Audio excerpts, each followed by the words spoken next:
আসসালামু আলাইকুম। আমি এই ভিডিওতে আনবক্সিং করছি Infinix Note 11 স্মার্টফোন এবং সেই সাথে থাকছে সম্পূর্ণ রিভিউ, তাই ভিডিওটি সম্পূর্ণ দেখার অনুরোধ রইল। বক্সটি খুললে প্রথমেই দেখতে পারবেন Infinix Note 11 এই স্মার্টফোনটি। এর নিচেই দেখতে পারবেন 33 ওয়াট ফাস্ট চার্জার এবং USB Type-C কেবল।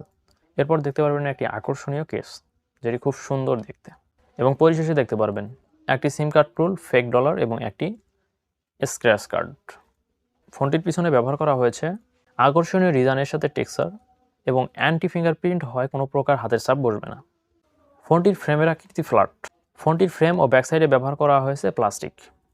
ফ্রন্টে ব্যবহার করা হয়েছে 6.7 ইঞ্চির full HD plus AMOLED display, যার ব্রাইটনেস 660 নিটস। ফোনটির নিচের দিকে ব্যবহার করা হয়েছে microphone, 3.5 millimetre headphone Jack, type-C charging cable এবং স্পিকার গ্রিল। লেফট সাইডে ব্যবহার করা হয়েছে সিম কার্ড ট্রে, যেখানে দুইটি সিমের পাশাপাশি একটি মাইক্রো এসডি কার্ড ব্যবহার করা যাবে।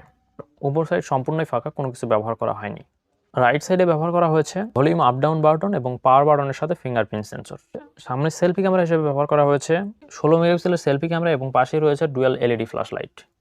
ব্যাক সাইডে ব্যবহার করা হয়েছে তিনটি ক্যামেরা, যার প্রাইমারি ক্যামেরাটি হচ্ছে 50 মেগাপিক্সেল 1.6 অ্যাপাচার এবং বাকি দুইটি 2 মেগাপিক্সেল করে।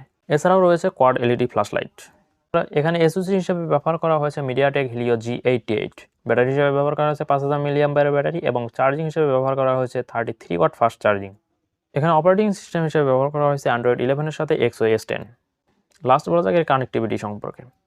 এখানে ব্যবহার করা হয়েছে ডুয়েল 4G নেটওয়ার্ক সেটিং এবং ডুয়েল ওয়াইফাই। এছাড়াও ব্যবহার করা হয়েছে রেডিও FM এবং ব্লুটুথ থাকছে 5.1। এছাড়াও এখানে যে প্রয়োজনীয় সেন্সরগুলো আছে সেগুলো সবগুলোই এখানে রয়েছে। তো এই ছিল আজকের ভিডিও। সবাই ভালো থাকবেন, সুস্থ থাকবেন। আগামী ভিডিও দেখার আমন্ত্রণ জানিয়ে ভিডিওটি এখানে শেষ করছি। আল্লাহ হাফেজ।